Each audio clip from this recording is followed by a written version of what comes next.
There it is. All right, You got some questions for me? most definitely, man. I'm always curious as to the inner workings of the man known as CJ.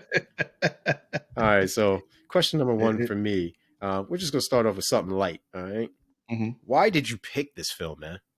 Yeah, this is so Dead Presidents is it's probably like has a lot to do with like the last movie we did because we did Captain America Mhm. and this idea of like a black man kind of struggling with the role that he has to play in the society, right? You Mm, saw that with Sam Wilson's character. In this movie, like you kind of see this too with Anthony Curtis, who's also taken on this very pro-American, pro-patriot right. role, but also then realizes like this country that he's literally sacrificed, like given his life to, Hmm. is really cold to him on the back end of it. Mm, And Martin Sheen's criticism of him at the end, like saying like you didn't fight in a real war, mm, I'm not going to grant you any leniency whatsoever, mm.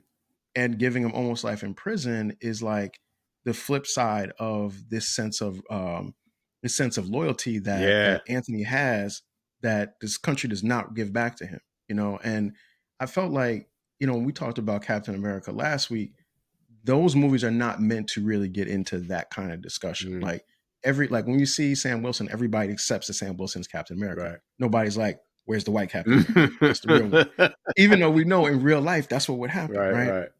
This movie kind of deals more with like, okay, if you strip away like the Marvel comics stuff and the superpowers and the vibranium wings, what happened? Like, how were people, soldiers, black soldiers, treated in like a more of a realistic context? So that's kind of what brought me to this movie as a follow up to what we did last week.